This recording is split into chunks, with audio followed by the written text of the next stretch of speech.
240 kilometers of gravel roads. And man, I did a lot better than I thought I could. And the crazy thing is, in hindsight, I could have done even better. Let me explain, but first, here's how it went. For those who don't know, I joined the 240-kilometer distance of the UltraGravel Challenge. It's an adventure ride that starts in New Clark City, Philippines, and explores the many gravel roads in Tarlac, Pampanga, and Nueva Ecija. Start time for that distance was at 2 a.m., which, if I'm being honest, I thought was too early. I still feel like it could have started a little bit later, maybe at 3 or 4 a.m., but I understand it from the organizer's point of view. It wasn't a race, but who are we kidding? We raced it. The first 4 hours of the ride was when most of the pack was together. You really got a feel of what it was like to be in a group through gravel roads. Unfortunately, it was dark. So my recollection of the whole thing was through pitch darkness and a lot of blinkers. I particularly liked how the event organizers decided that participants were in charge of their own navigation. If you didn't have the route on your phone or your cyclocomputer, it was on you. There were no directional signages, and they stressed that it was the participants' responsibility to navigate themselves through the course. So I made sure to have a cyclocomputer. Quick shout out to SPN Cycles. Thank you so much for lending this to me. Without this, I would have been pretty hopeless at many parts of the course. All that said, I still got lost. Like the time we were supposed to take a turn after a bridge, but we took a right turn before the bridge, and we realized we took a wrong turn because we saw the other group across the river heading in the same direction. Fortunately, there was a footbridge a kilometer or so after that initial turn, and we were able to catch them. And then that's when I got a cramp. I was feeling pretty good, but I just cramped all of a sudden. I don't know if I can keep up with the group now. I cramped thinking that my day was over, but it quickly disappeared and never came back, all while I was still doing the same amount of effort. Weird, because I feel good. The night portion of the ride was the best because this was the time that most of the group stayed together. On the start line, I started from the back because I was hoping to get footage of the blinkers and lights. I knew that it would be difficult to get good footage because it was so dark. As a result, I did not have a good sense of who was in front of the group. But eventually, I managed to make it to the chase group, and it was a ton of fun. If you made a mistake, you'd get dropped and you'd eventually need to catch back up. As anyone who races knows, the group does not wait. It just keeps chugging along. So it was fun to chug along with the group or catch up whenever I missed a turn. The race course was designed by Geno Cuenco. It was a great course. During the evening part of the ride, he was on his motorcycle leading the pack through the many twists and turns of the route, and eventually we hit this surprise. The gate happened to be closed. I'm guessing the local government closes this gate late in the evening. But other than that, it was a super great course. There were sections, especially road sections, where I thought people were going too fast. At the 40-kilometer mark, I even sarcastically commented to the person beside me, "Don't we have 200 kilometers more to go?" I was basically ignored. Well, they kept pushing, but to be honest, I was happily drafting in the back and taking advantage of the free speed. I couldn't imagine being in the front and doing that speed at certain sections, so I was happily staying in the back because one of my issues in these races is that I am usually solo. So I try to insert myself in groups whenever possible, so this would help me save energy and keep the speed up. Hopefully, I'll be able to drag a few of my Cebuano friends to the next one.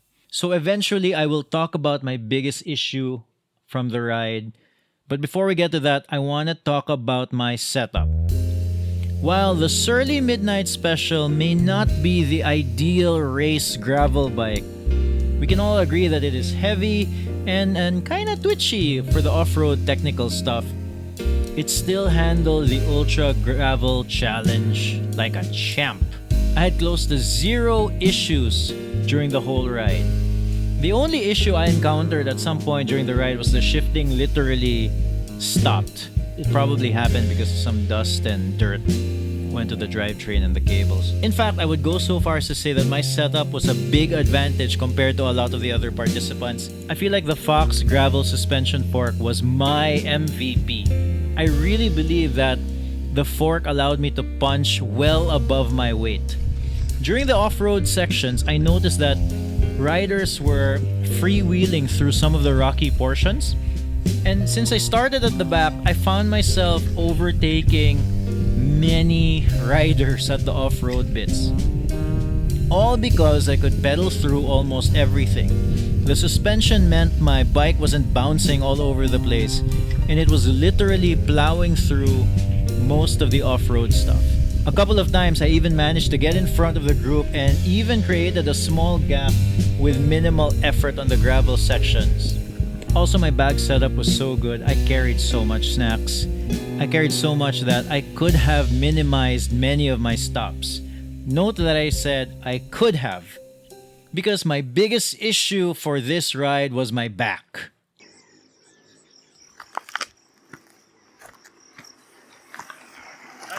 Hi, yeah. Morning. Not gonna lie, man. I feel like I'm old. My back hurts.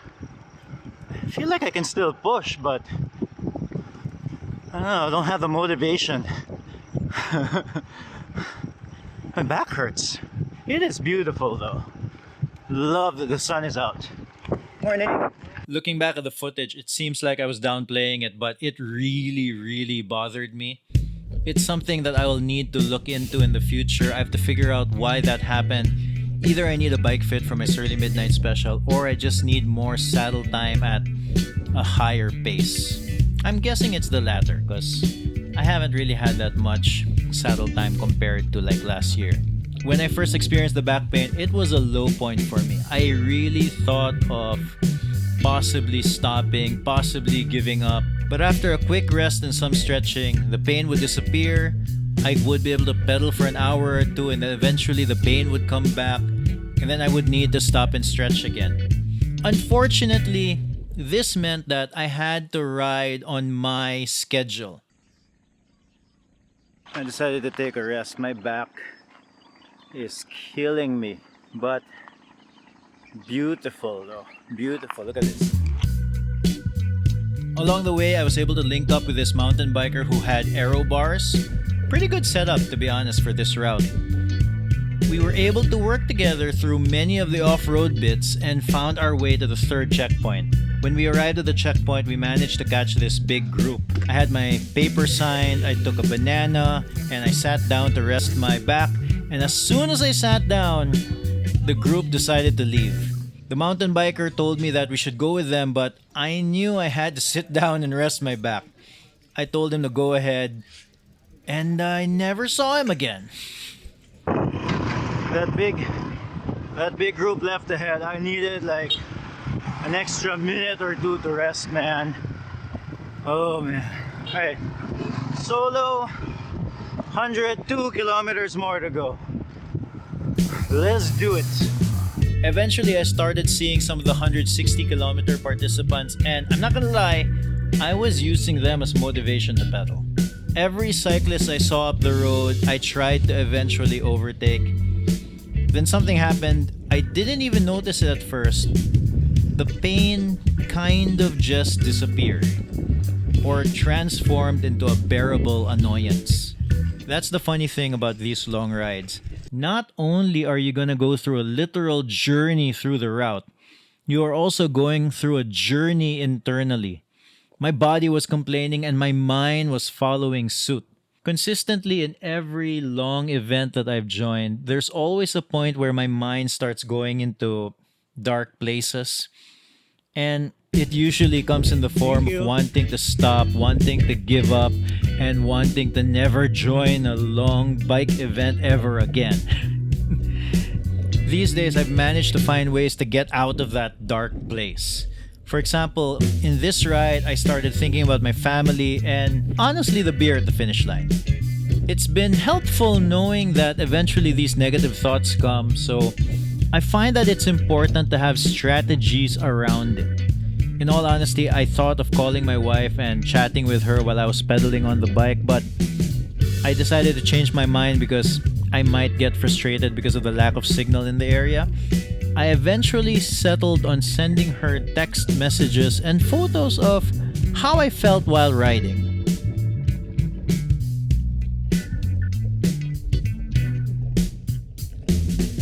So here's a few things I've learned after doing these long distance events. In these long endurance events, there's always a low point. You might think that that low point is the new baseline and that you're gonna stay there forever as long as you are in the middle of the event. Checkpoint. Hi, thank you. But that low point has a tendency of disappearing. Sometimes it disappears on its own. Surprisingly, my back felt better as the ride went on, for example. And sometimes you need strategies to overcome it. The last 30 kilometers may have been the toughest part of the ride.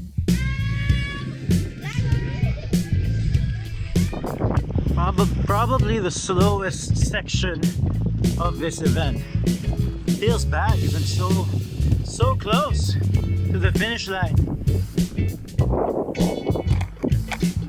Got a little lucky with some cloud coverage.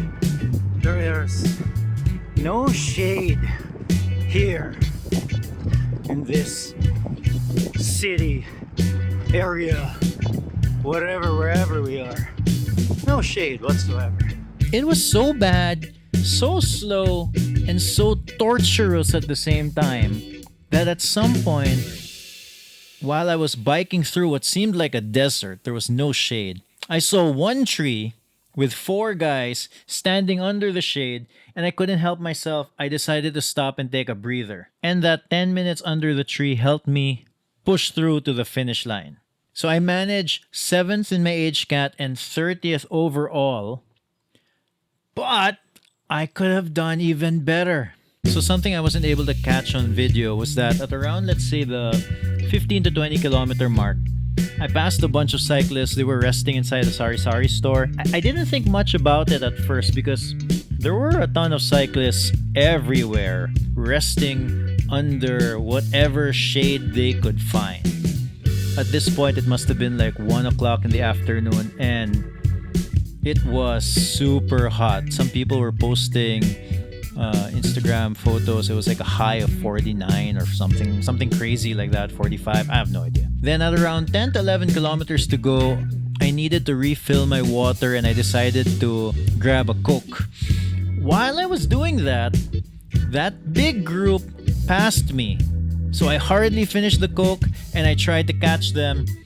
This turned out to be crucial because this was a road section where drafting would have made my effort so much easier. So I tried to catch them, but I could not. I could literally see their group up ahead in the road, and I just didn't have the energy to catch them at that point. So before I continue, I'm gonna admit that I am a little bit competitive and petty.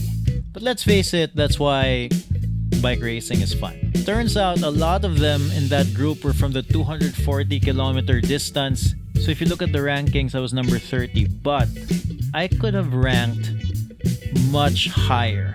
The gap between me and I believe the 21st or 22nd rank was 3 minutes.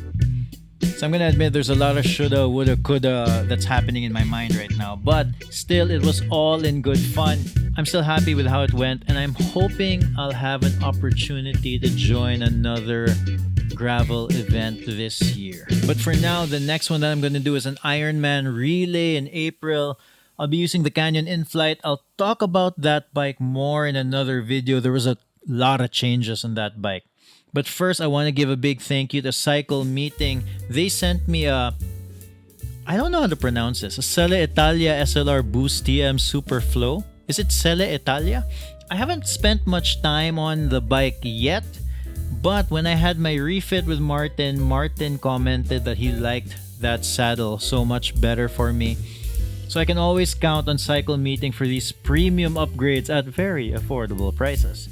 You should check their Facebook out at facebook.com/cyclemeeting. You're gonna find a lot of great bike stuff on their website. Thanks again, Cycle Meeting, for sponsoring the vlog. Okay, that's it. If you enjoyed this, you probably will enjoy my newsletter, The Villain Diary. You can subscribe over here. All right, cheers.